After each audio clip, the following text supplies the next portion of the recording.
Island vets meet the most surprising patients. This is not going to be easy. We also help sweet Abu the kitten after an unfortunate encounter with a coconut. And Barbie the Persian makes a miraculous recovery after nearly losing her eye. Welcome to the Gili Islands in Indonesia, a tiny archipelago that is only accessible by boat and where cats rule the sandy streets. No dogs at all on this island.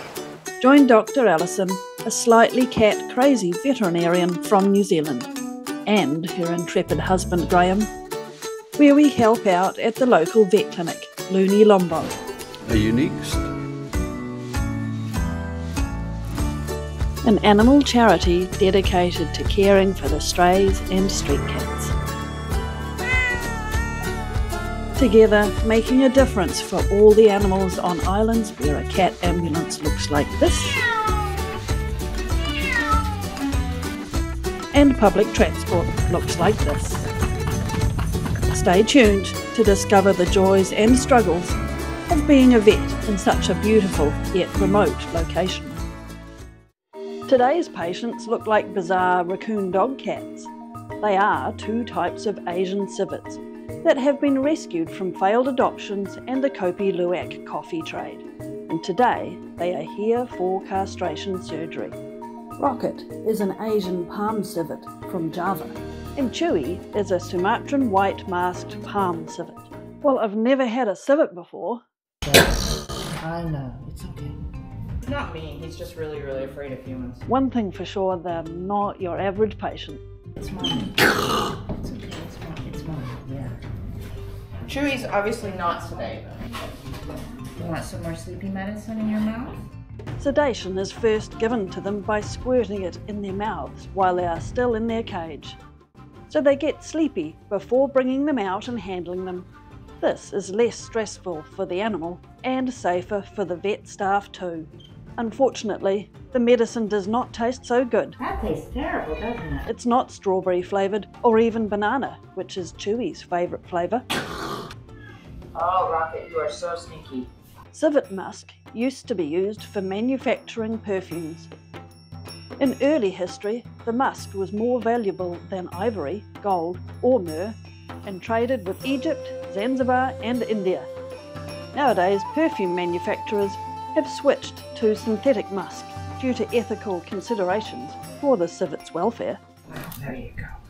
Rocket is already a bit sleepy, so he's coaxed out of his cage and then wrapped in a familiar smelling towel to make him feel more secure and more relaxed before he is given an injection of anaesthetic. So since COVID, they've become an extremely popular pet. There's a 200% increase in civet breeders in Indonesia. So they're shipping them all over the country as pets, but in reality they don't make good pets and they're quite expensive to feed and care for.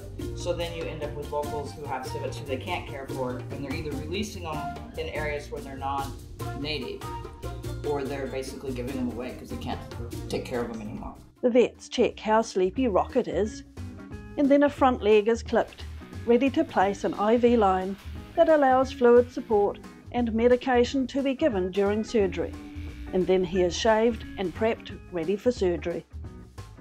A heat pad keeps him warm during the procedure, and the depth of his anaesthetic is monitored closely by checking his heart rate and his eye blink reflexes.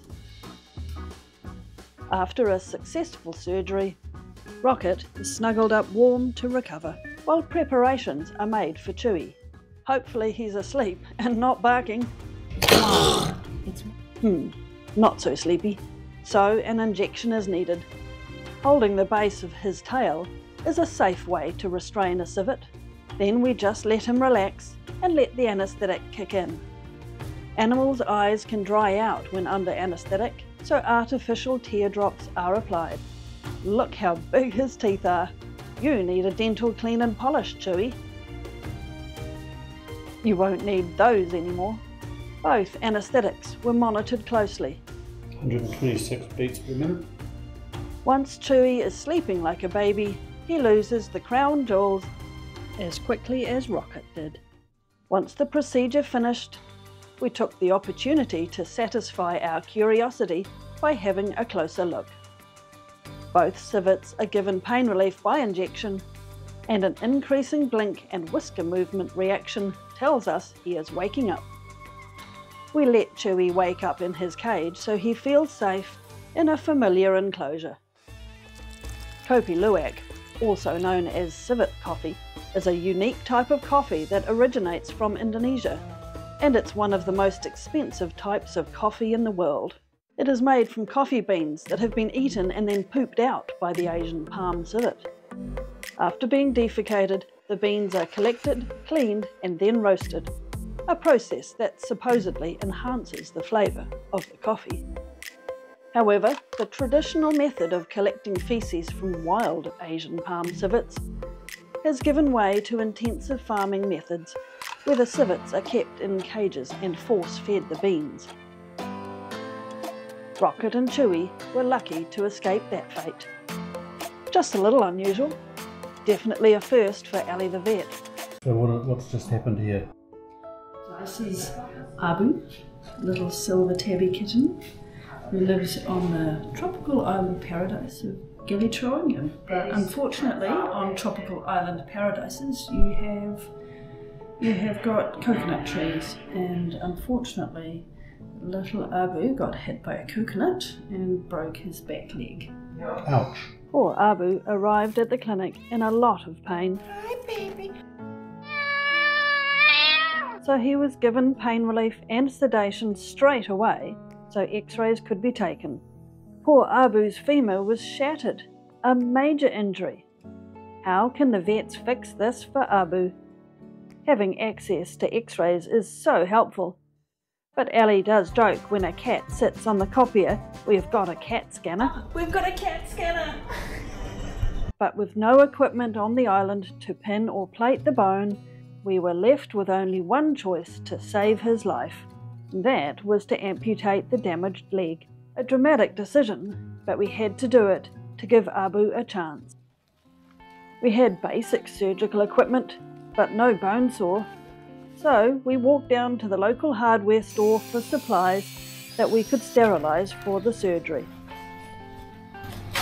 Good morning. Selamat pagi. The injured leg was shaved, ready for surgery, and Alison wrapped his fluffy paw and tail in bandages to ensure that no cat hair gets near the surgery site. After moving him into theatre, the team makes sure that Abu is stable under general anaesthetic. The surgery site is cleaned, and Dr Alison scrubs her hands with antiseptic wash and puts on sterile gloves. The injured leg is covered with sterile drapes and surgery begins. The surgical plan is to remove the sharp ends of broken bone, leaving enough soft tissue to cover the stump. Graham scrubs in to help. An extra pair of steady hands is needed. After the hour-long procedure, Alison is especially concerned about Abu's recovery. Look at a poor wee boy. Unfortunately, on a tropical island like this, we don't have the facilities for repairing a fracture. No plates, no pins, no wires. The choice was to amputate the leg, which sounds dramatic, but actually it's a way of solving the problem. We can do it here in the clinic. We're managing him with pain relief as best we can. And cats do amazingly well with 3 legs. Being a young kitten, I think within a week he'll be up ripping around and climbing coconut trees. So the little guy's just waking up from his amputation surgery, and we've got him on a nice warm heat pad with a towel on him, and we've just got an airway tube to keep his airways open and so we can supply oxygen during the anaesthetic. Once you're feeling better, you can go home, start running around again and have your stitches out in 10 days. Poor little boy. Take care with the coconuts. Don't get hit by another coconut. Huh? The little guy's waking up from surgery. Let's go and find you a recovery cage. Come on. We were limited with the types of anaesthetic drugs available in Indonesia, and because of this, Abu is taking longer than usual to wait. Siro comes over to help monitor Abu's recovery. What's the story with this one? So this is Siro, and we think he's got orofacial pain syndrome, and it was making him really attack and scratch at his face till his face was bleeding and all covered in scabs and blood down his legs, and he just couldn't stop attacking his face. But we gave him an anaesthetic and cleaned up his wounds and treated him with some antibiotics. And He's had a wash. He's had a bath, and we've put him on some medication to stop the nerve pain, and he's like a new cat. He sings when he purrs. Make sure you check out Siro's incredible recovery. Find the link in the video description below. Abu takes his time to wake from surgery. He's a bit disorientated because of the pain relief medication he was given. But look at him the next day. Say thank you, Madam Dr Alison. I'm feeling better now. And he is soon confidently hopping around the clinic.